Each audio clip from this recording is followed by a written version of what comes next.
and welcome to the Nuclear Zero Lawsuits, Why the Tiny Marshall Islands Took on the Nuclear Nine. We're very pleased that you could join Juan for this special presentation in remembrance of the Hiroshima bombing, and we're very excited to hear from our presenters, Rick Wayman of the Nuclear Age Peace Foundation and Neisen Laukon of the Marshallese Education Initiative. My name is Udzi Vokiwa. I am the Senior Program Associate at WAND, and I will be running our technology today. Before we get started with the presentation, I'm just going to go over a few housekeeping items. I just want to remind all attendees that you will be muted during the presentation. If you have questions for our presenters, please submit them by typing them into the questions section of your panel. It should be on the right-hand side of your computer screen. I'll ask those questions out loud to our presenters after they finish their presentations. If you're having any technical difficulties, please contact GoToWebinar support directly. Their phone number is 1-800-263-6317. Now I'm going to turn it over to our Nuclear Weapons Policy Officer, Erica Fine. Erica? Thank you, Udzi. And thank you to everyone behind your computers for tuning into the webinar today. As Udzi mentioned, my name is Erica Fine, and I handle nuclear weapons policy for WAND. Today, we are commemorating the 69th anniversary of the atomic bombings of Hiroshima and Nagasaki by hearing from two leading voices on the dangers of nuclear weapons and the latest national and international disarmament movement. The organizations that you'll be hearing from have joined a consortium to support the Nuclear Zero lawsuits filed by the Republic of the Marshall Islands. And we're going to discuss why the lawsuits are important from a global and a local perspective and from a legal and a moral perspective. From a WAND's point of view, I think the Nuclear Zero lawsuits have served as a very important reminder of the fundamental bargain agreed to by the international community, which is that nuclear weapons countries will work towards complete disarmament. Our first speaker today is Rick Wayman, the Director of Programs and Operations for the Nuclear Age Peace Foundation. He is one of the leading forces behind the Nuclear Zero lawsuits. And prior to joining NAPF in 2007, Rick worked for the Campaign for Nuclear Disarmament in the United Kingdom. Our second speaker is Neisen Laukon, an advocate with the Marshallese Education Initiative in Springdale, Arkansas. Neisen is originally from Rongelap Atoll, which is one of the islands on the Republic of the Marshall Islands. She and her family were not on the island during the major Castle Bravo nuclear explosion in 1954, but they were returned there in 1957 and were witness to the short and long-term impacts of nuclear testing on the island. WAND is very glad to be able to bring together these two speakers, Rick from California and Neisen from Arkansas, and all of you listening in into this discussion across the country. And I just wanted to remind everyone that we want to hear from you when the question and answer session comes up. So please participate in the discussion by typing in questions to the text box in the right-hand corner of your screen. And without further ado, I will turn it over to Rick.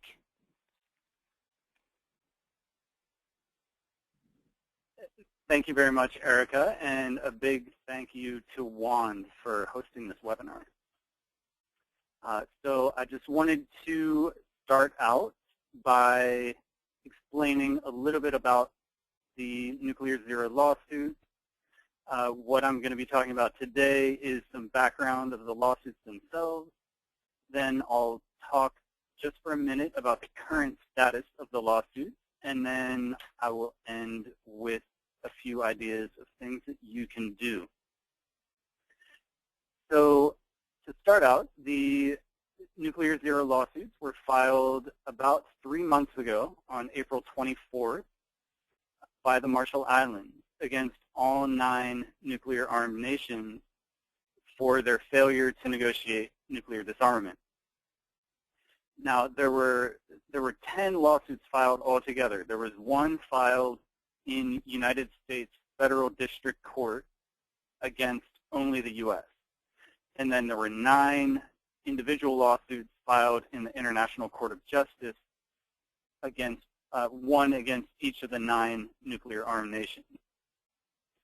So, as many of you may know, the Non-Proliferation Treaty has been in effect since 1970. However, there are 4 countries that have not signed the treaty, and those are Israel, India, Pakistan, and North Korea.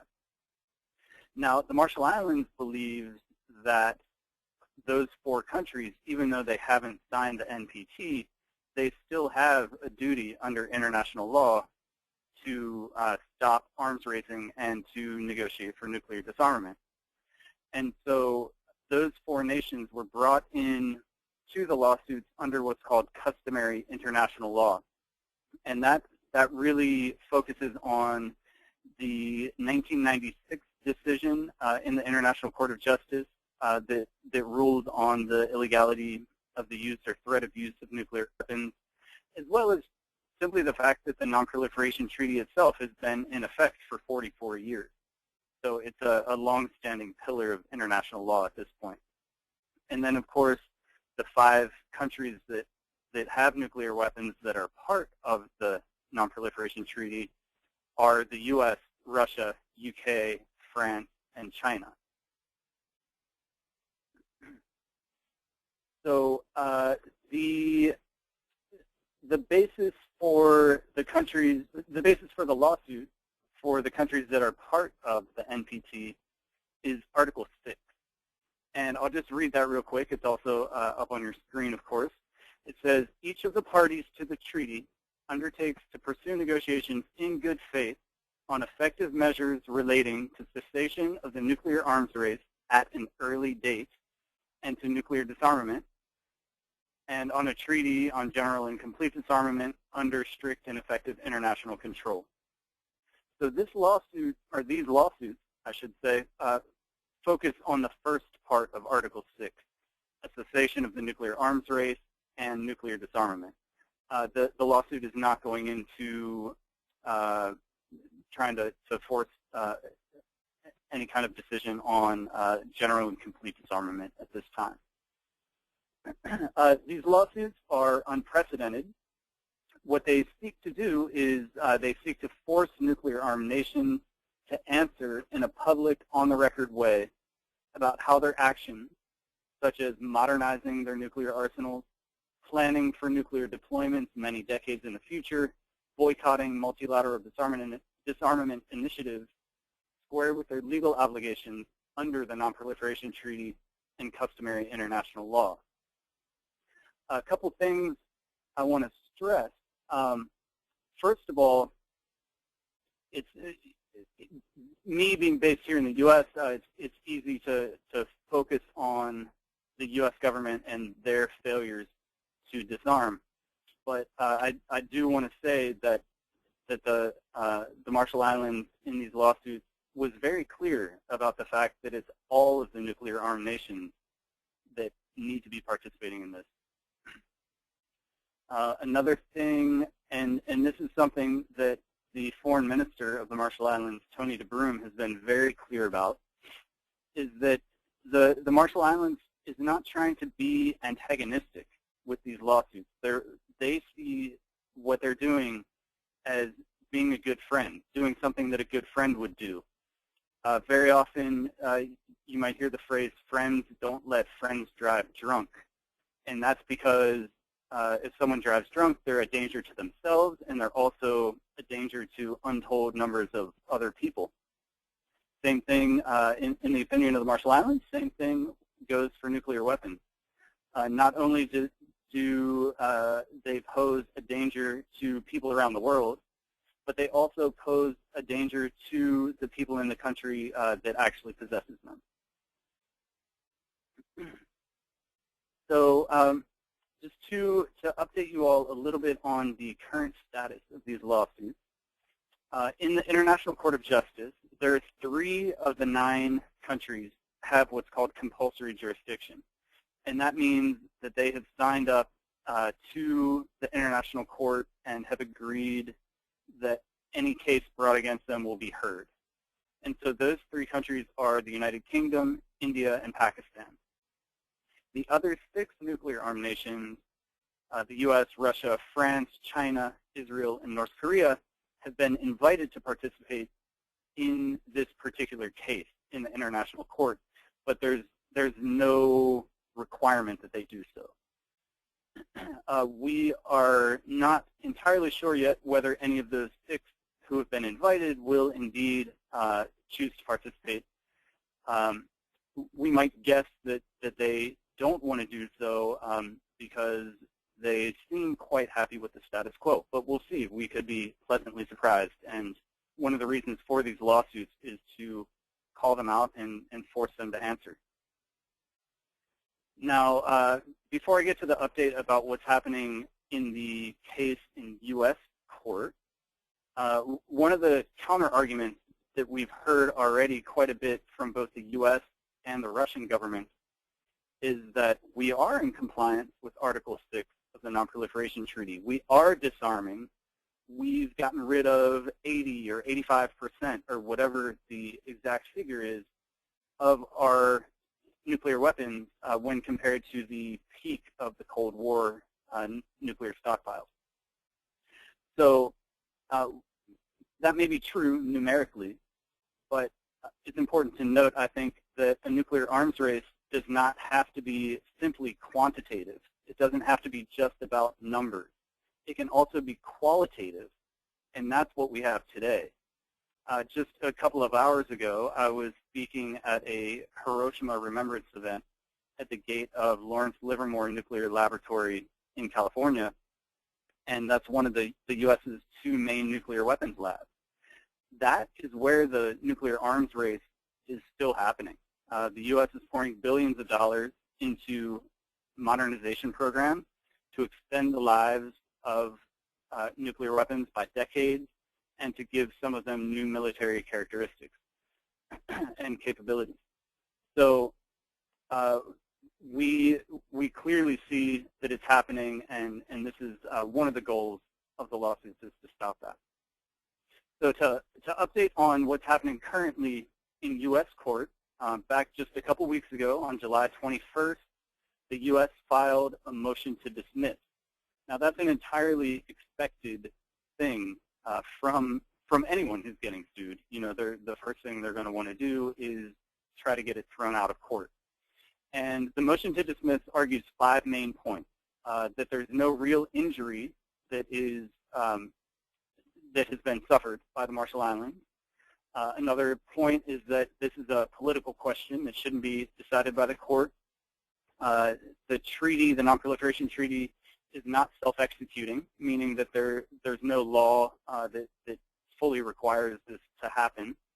Another argument, the venue is incorrect. They're arguing that it should be in D.C., not here in California.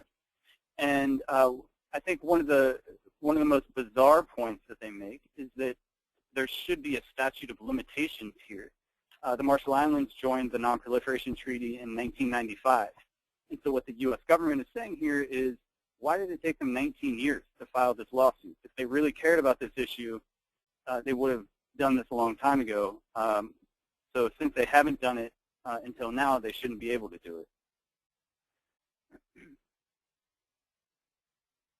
A couple of other very interesting things that they said. One, the U.S. government called this a manufactured claim. So really trying to undermine the legitimacy of the claim that the Marshall Islands has here. And they also said that the relief that the Marshall Islands is seeking through the court would be contrary to the public interest. So just to reiterate what that relief is that is being sought, the Marshall Islands is seeking a declaration from the court that the nuclear weapon modernization program must end, and within 1 year, the U.S. must attempt to convene good faith negotiations for nuclear disarmament. So that, in the opinion of the U.S. government, is contrary to the public interest. Just to finish up on the U.S. court case, the Marshall Islands' response to this motion to dismiss is due in 2 weeks on August 21st, and there's currently a hearing scheduled for September 12th at the federal courtroom in Oakland. So we'll be trying to keep everyone up to date on this. If you are on the Nuclear Age Peace Foundation's email list, you'll get an update from us. I'm sure that WAND will be updating everyone as well as some of these big landmark issues like an in-person hearing come up. So quickly, just to wrap up on my end, a few things that you can do. Now, first, if you haven't done this yet, please do it as soon as the webinar is over. Go to www.nuclearzero.org and sign the petition. It's a petition in support of the leaders and the people of the Marshall Islands who have taken this courageous move. And the petition will also be delivered to the leaders of the 9 nuclear-armed nations at some point here in the future to show that there is indeed a good amount of public support for what the Marshall Islands is doing. A couple other things. If you use social media like Facebook and Twitter, the Nuclear Age Peace Foundation is tweeting and doing all kinds of stuff about the lawsuit pretty much every day. So check us out and share some of our content. Letters to the editor is another really important thing that people can do. That's something you can do on a local level, national, international, whatever you choose. Whenever you read any story in the newspaper that you think could have some sort of connection to these lawsuits, take a few minutes to write a letter to the editor.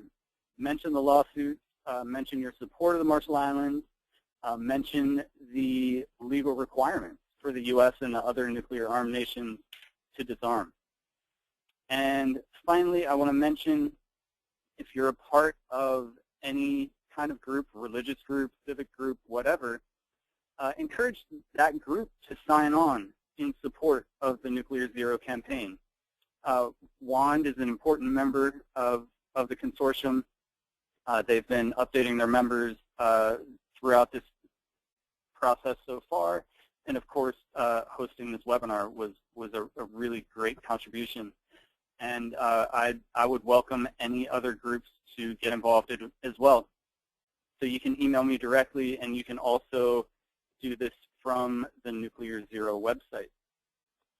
So with that, I am going to turn it back to our organizers and look forward to your questions shortly. Thank you.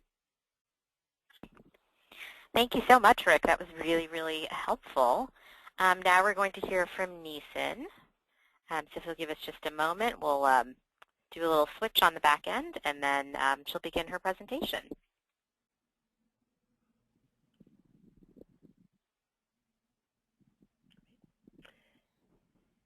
Hello. Hi. My name is Neisen Laukon, and I'm from Ronglap Atoll. I was only 4 years old when the U.S. took the Marshallese, the Ronglap people, back to the islands. And I don't really understand a lot of things, but I remember that they told us not to eat the local food, some of the local foods, as well as some from the ocean, some of the fish. The doctors, the AC doctors, they come to the islands every year on January, bringing food, sea ration they call it, probably rice and flour, something like that. But when we run out of food, we had nothing else to eat but the local food. So we had to go and get fish and get food from the islands. I remember eating some of the food that they told us not to eat, blister in my mouth, blister in our feet when we walk on the ground. And people get sick, vomiting, diarrhea, stuff like that. Flu-like, sickness. And we didn't really understand what was going on, but we knew that it was affected by the bomb, from the radiation that fell on the islands. On March 1st of 1954, as you know, hydrogen bomb was dropped on Bikini Atoll in the Marshall Islands, creating radiation fallout and debris in the inhabited atolls of Bikini, Rongelap, Udruk, and Eniwetok. Since I'm from the Rongelap, I'm just going to talk about Rongelap because I don't know anything else about the other islands. But my uncle John Unjoin was a mayor on Rongelap at the time. This is his statement of what, stories that we heard, while we were on the islands. On March 1st, 1954, he was awakened around 5 o'clock in the morning, getting ready to go fishing. He and another man was making coffee outside their houses. After a few minutes, they saw a bright light to the west of Rongelap Atoll. When the light reached Rongelap, they saw many beautiful colors. People came out from their houses to view the beautiful colors, yellow, green, red, blue. No one understood what was happening.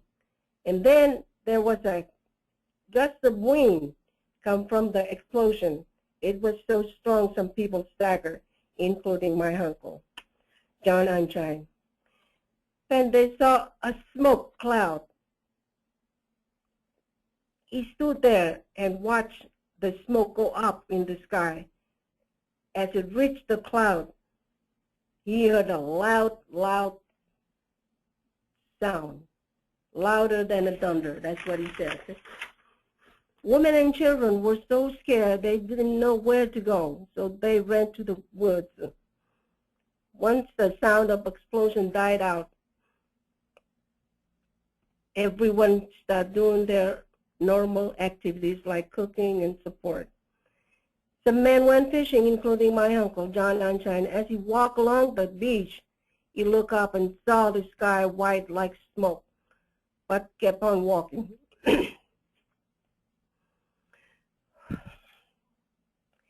He went ahead and caught some fish. They went to sorry.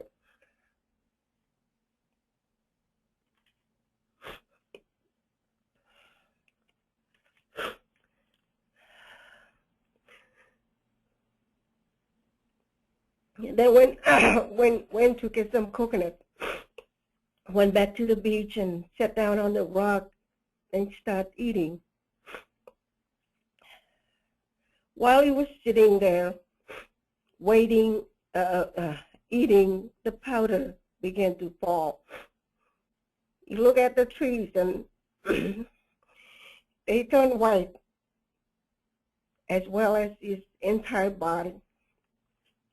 He didn't know this was dangerous. He kept on eating and sitting there watching what was going on. The next day, people got up in the morning and went to the water to get water. It had turned a yellowish color. Now they realized that the powder that fell the day before was harmful.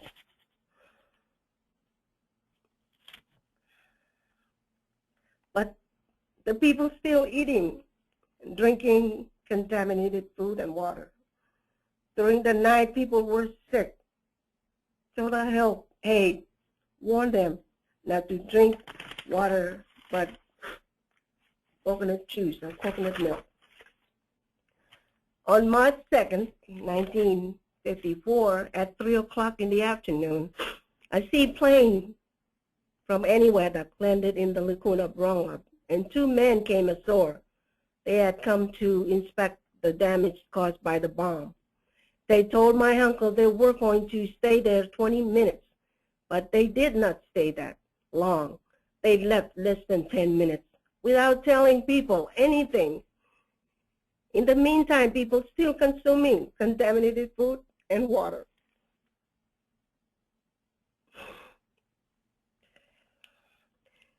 The third day, they left the people fend for themselves for 3 days. Burned skin, falling hair, sick, vomiting, diarrhea, all this stuff happening to the people.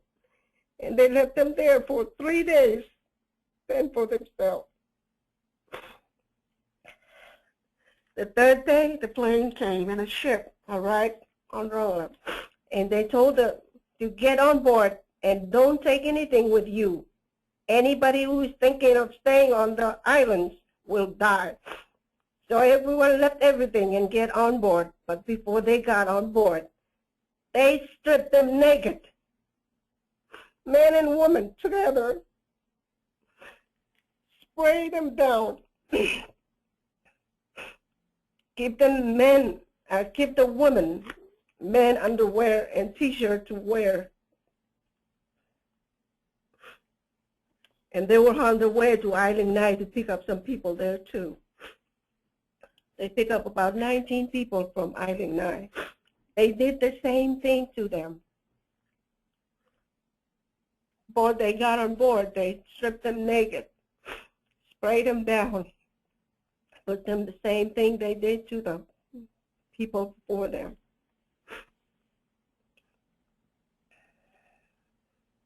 Now they were on their way to Kwajalein Atoll.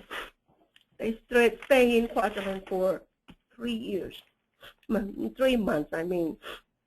And for 3 months, they take the women to the lagoon site to bathe them 3 times a day, wash them down with soap, and then they will check them again, and then they tell them again to wash themselves down. They needed 2 interpreters, so they took 2 men with them. These men saw their sisters, their mothers, their daughters stripped naked in front of them, right there. They stayed there for 3 months, and they took them to the other islands on Metro, called Edges. They stayed there for 3 years.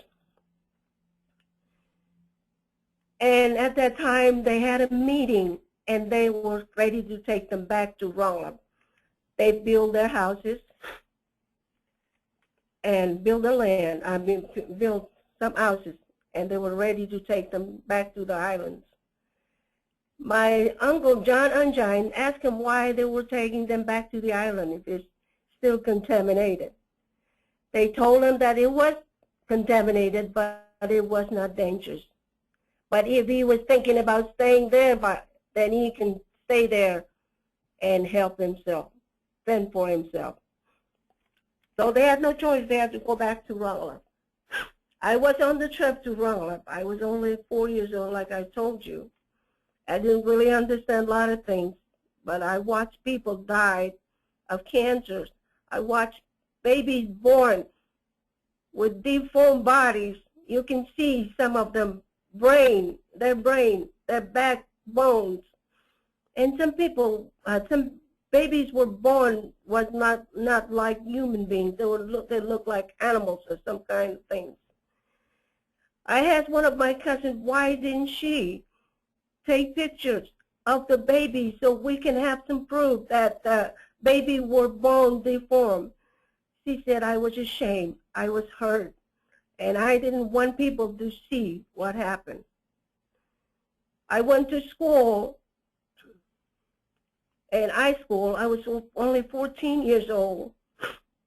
And the doctors came to our school and picked up the people that was from Rolla to take them to the hospital to examine them. I was very embarrassed. It was a shameful thing for me because people make fun of us. They said, there goes the poisoned people. There goes the 11,000 people, or whatever they call us. They didn't want to associate it with us because they thought that we were poisoned, and they didn't want to, come near us. I even had a boy that he wanted to take me, but he said because I was contaminated, he didn't want to have nothing to do with me. So I grew up ashamed and hurt and thought the people of Rolla was some kind of a livers, you know.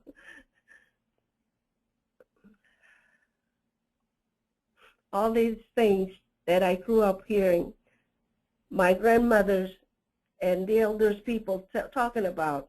Every time they talk about, they start crying because everything that happened to them, it was like nothing happened to them. Nobody cares. It took them a long time to get, you know, whatever they're looking for, you know, in health and in anything. When the doctors come to the island to check us, they just took samples of blood and whatever. Didn't tell us nothing. There was no interpreters, you know, to translate whatever was going on with us. People were sick with thyroid and cancer. My cousin Lucas, he was one of the babies. He was only a year old when that powder fell on the island. But when he became a teenager in 1965, they brought him here to the States so they can examine him. And then they brought my uncle here, told him that he was really, really sick. And he found out that he was sick from leukemia. I don't understand what kind of sickness is that. But I figure it's what from the bomb or from the powder that fell on the island. His son never seen his island again. He took him back in a box.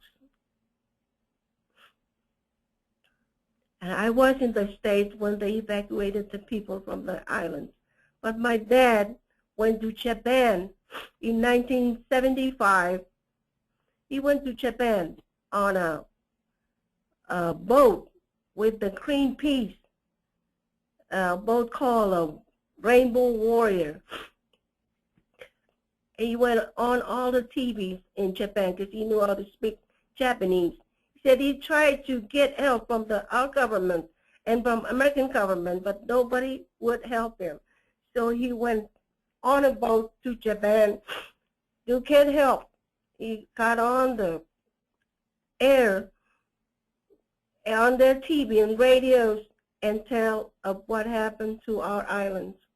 So they sent some Japanese scientists to check the island, and that's when they said move these people from this island. This island is about 3 times worse than Hiroshima. So all these things happen to us, and we don't know why, but we're trying to tell people, educate their people of what happened to us. It's not a shameful thing for me to talk about it anymore, but it's really a sad thing.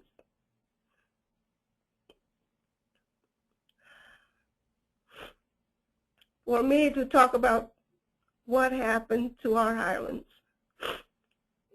I left Rongelap in 1964. I was 11 years old and never went back to the islands.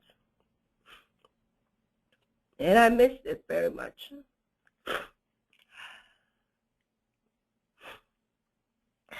Now I was sick about 5 years ago. I was sick with some kind of they said infected lymph node all over my neck. The doctor couldn't really explain what caused it. They asked me if my bathroom was dirty or if I was taking a bath in the swimming pool. I mean, if I was going swimming in the swimming pool, public swimming pool, or the lake, things like that, but never really explained it to me where that thing came from, where the sickness came from. I was sick for 3 years, and they were giving me 3 kinds of antibiotics. And my doctor told me that it was really hard to get rid of the sickness. It was some kind of viral sickness or disease. That's what she explained it to me. Until now, I don't really understand what happened. All I know that I was on the island consuming the food and the drinks and whatever was on the island. And I know that I was affected by the bomb too. And here's my story, you know. Thank you for listening. Thank you very much. Wow, thank you so much. That was very moving, and thank you so much for sharing it with us. I know our audience has lots of questions, but before we take the questions, I'm going to go ahead and turn it over to Erica Fine. Erica? Yeah, thank you so much, Neisen, for sharing that incredible story and for being brave enough to come on and really talk about the hardships that you've faced and that the people of the Marshall Islands have faced. And it's a very, very good reminder of why we are all invested in the work that we do. It's a real human face to the lawsuits and to working towards a nuclear weapons-free world. And I also just wanted to say that Rick brought up an extremely good point about the money that the U.S. is spending on its nuclear weapons arsenal over the next 30 years. It's estimated that we'll be spending up to or over $1 trillion on U.S. On modernizing the nuclear stockpile, and it's very hard to reconcile that with the commitment to Article 6 of the Non-Proliferation Treaty and taking steps towards disarmament. And I think that the same thing goes for the rest of the nuclear weapons states that are also pouring a lot of money into their modernization programs.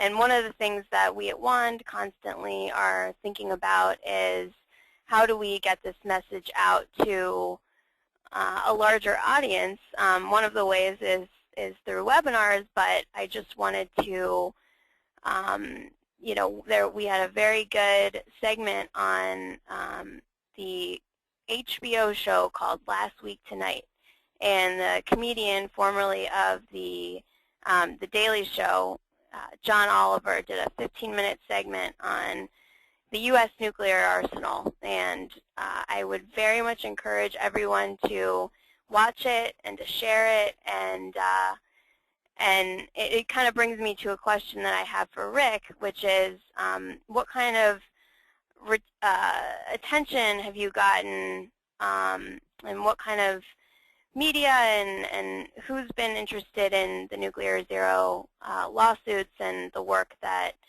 Nuclear Age Peace Foundation and others are doing, particularly around the lawsuits? Well, as all of us who work on nuclear weapons issues on a daily basis know, it's really difficult to break through to the mainstream media. On the day that the lawsuits were filed, April 24th, we were pretty successful in getting stories out. The main wire services carried the story, the press and Reuters. NPR ran. There was even a segment on Fox where they interviewed the lead lawyer in the case against the U.S. So there was actually a pretty good amount of coverage at that point.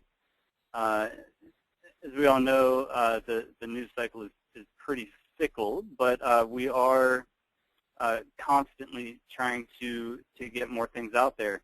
And one thing I mentioned in my presentation is the importance of writing letters to the editor. And just a quick one on that. A couple weeks ago, I read a story in the New York Times that was actually an editorial that they wrote. And it was about India and their attempts to get into what's called the Nuclear Suppliers Group. And so I used that as an opportunity to send in a letter to the editor and talk about the lawsuit against India. And they ended up printing it. So it's one of those things where even if you can't get a reporter at the newspaper to run something, you can still get your opinion in there if you're fortunate and if you keep trying. You're not obviously going to succeed every time, but you do have to keep trying. So there will be a number of opportunities over the next weeks and months to get more stories out there. In terms of organizations, we've got a lot of different organizations around the world that are involved. A lot of religious groups, women's groups like WAND, other civic groups, political, what else? Scientists, engineers, lawyers, doctors. So a pretty good cross-section of society. So it's great to have so many people and so many organizations on board, and it is something that we're always looking to grow even more. Yes, thank you so much for that. And today and tomorrow and August 9th, the anniversary of the bombing of Nagasaki, will all be very important opportunities to do media, letters to the editor, and other things, social media as well. I'm going to turn it back over to Udzi because I know there are folks that have questions lined up. Thank you, Erica. This first question is for Neisen. And Stephen Gilman said, Neisen, that was such a moving story. Do you have any plans to tell your story in court as part of the lawsuit?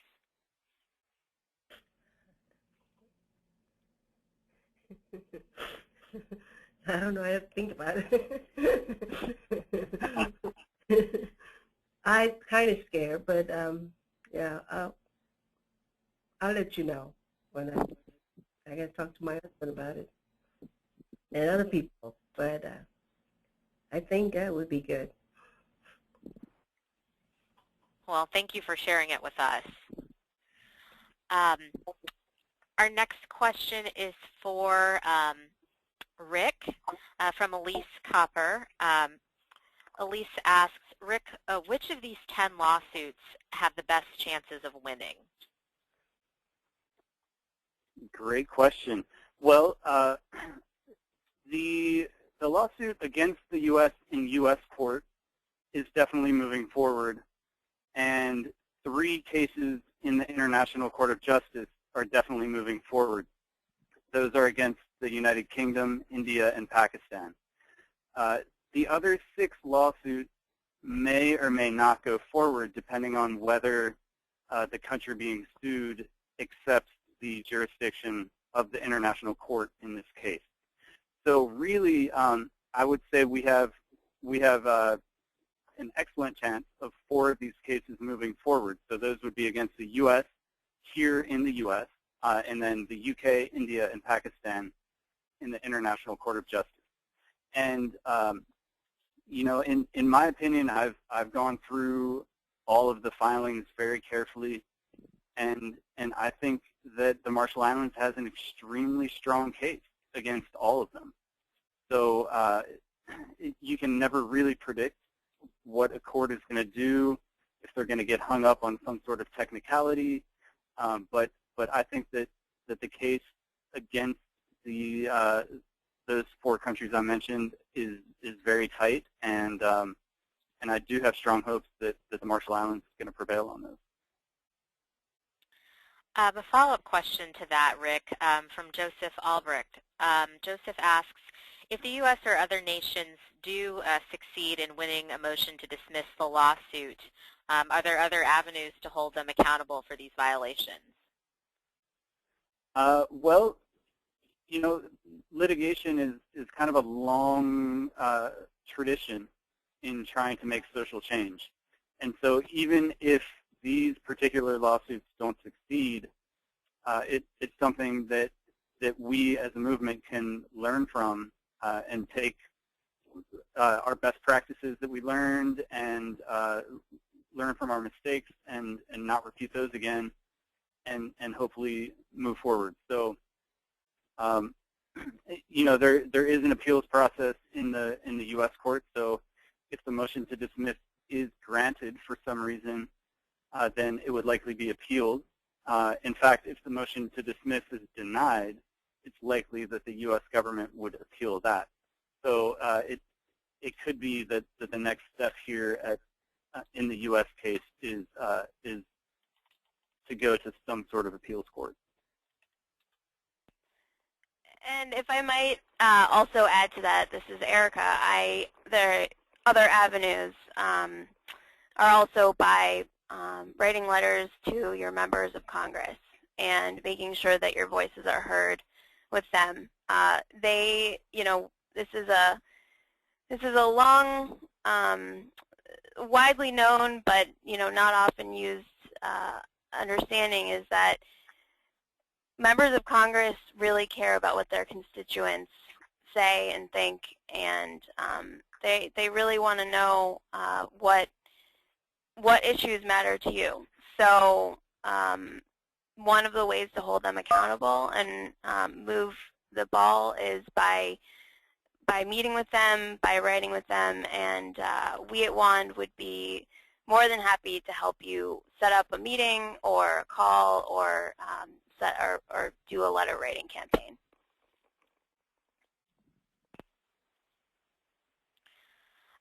Our next question is for Neisen, and it's from Gwen Kirk, and she asks if you can tell us more about the work of the Marshallese Education Initiative.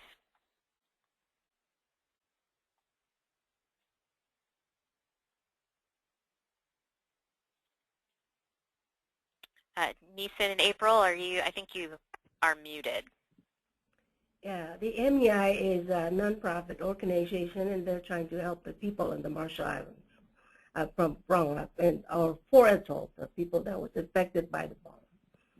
And we've seen a lot of things that they're doing, and thank God for them.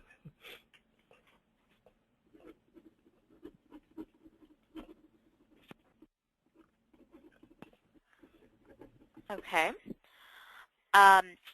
And Carol Erner asks, I guess this question is also for Neisen, where did Greenpeace take the people of the Marshall Islands when they were evacuated, and what happened after that?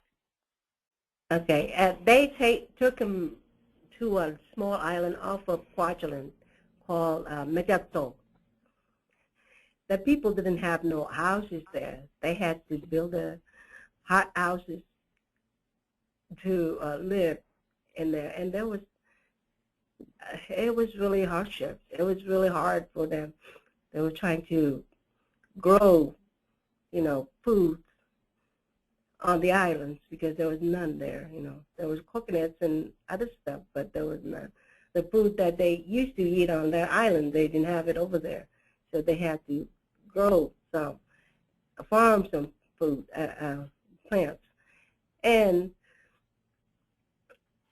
it was a long hardship for the people of Bronx to try and help themselves because the Marshall Island government and the United States government did not agree with them to move from Bronx. So they didn't help them in anything. They didn't help them with anything, food or anything. The Greenpeace just took them there and left them there. And they had to fend for themselves, help themselves.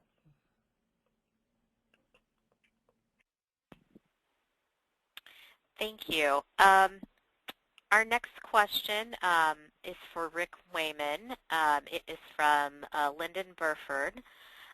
Lyndon asks, to what extent will the lawsuits rely on an interpretation of the Non-Proliferation Treaty based on the rules of Article 31 to 33?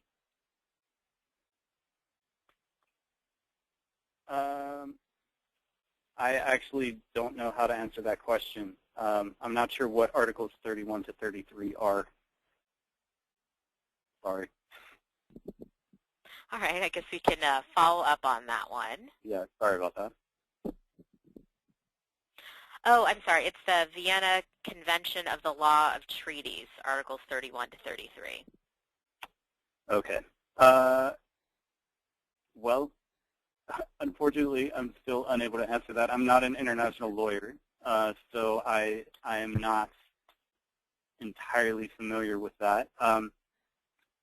Erica, maybe if you can get some contact information, I can get an answer to that from one of our international legal experts and reply. Yes, absolutely. We can Okay. definitely follow up after the webinar. Okay. Sorry, I don't have an answer right now. That's no problem. We have one more question from Vivian Shaw. Vivian asks, can you tell us more about the process of initiating the lawsuits? How long did it take to develop the lawsuits, and what was the process by which the issue was brought to the Marshallese government? Sure. So the Nuclear Age Peace Foundation, back in late 2012, honored Tony DeBroom with our annual Distinguished Peace Leadership Award. Tony has been a longtime advocate for nuclear disarmament and for justice for the people of the Marshall Islands around the nuclear testing issue. And so we brought Tony to Santa Barbara, which is where we're based, and had a wonderful award dinner with him, and he was in town for a few days. And so basically over a meal one day, we were talking about this issue of some sort of bold action, something that had the potential to really move things forward on nuclear disarmament.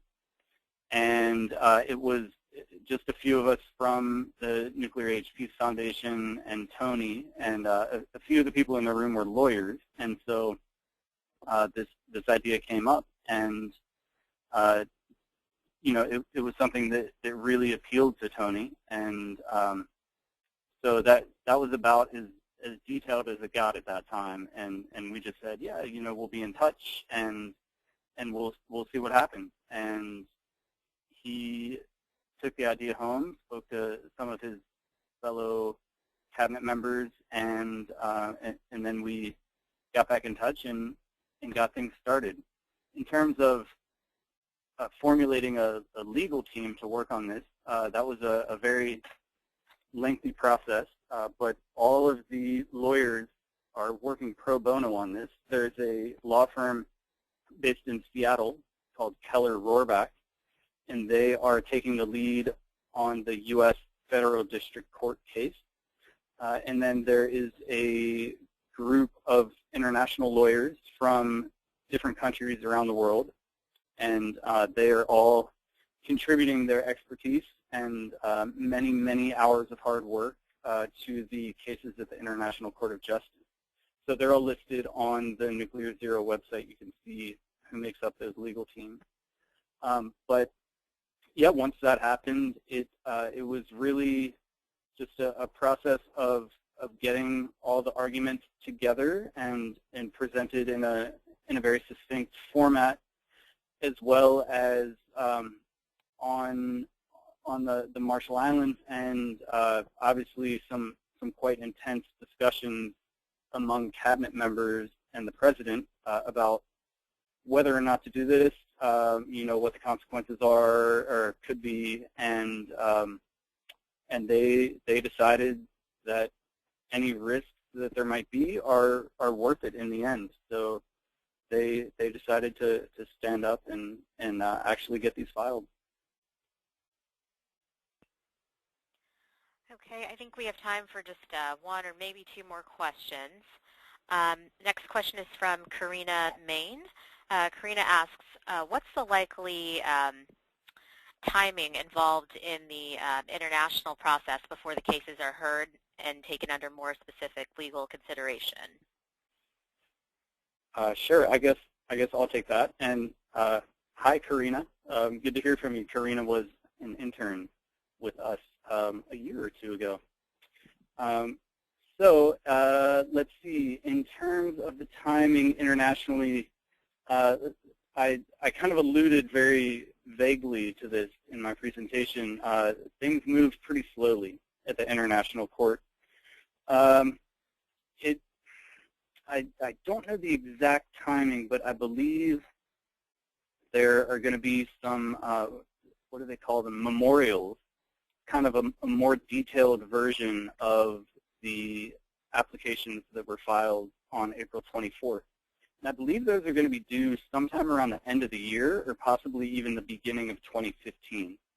So that's really the next step there. And they are quite detailed documents, and it is going to take the legal team in conjunction with Marshall Islands quite a while to put that together.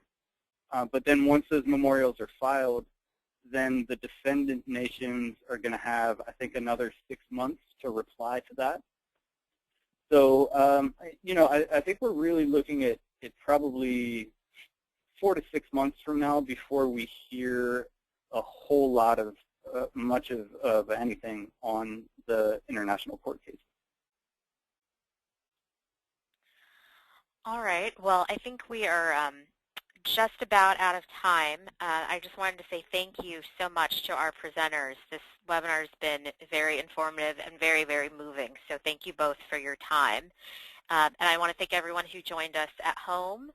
I know a few of you were still asking questions right as we ran out of time, and we'll be sure to forward them on to Rick and to Neisen. Please be on the lookout for a follow-up email with us with information from the webinar. And also, if you could, please complete the survey that you'll see on your screen once you exit the webinar. We really appreciate and welcome your feedback. And just as a heads up, our next webinar will take place on August 26th. It's going to feature a special presentation in honor of Women's Equality Day from WAN's Women, Peace, and Security Policy Director, Julie Arostegui. And Julie will highlight how women are using law as a tool for empowerment. So with that, thank you very much, everyone, and we will end the webinar. Thank you so much, everyone.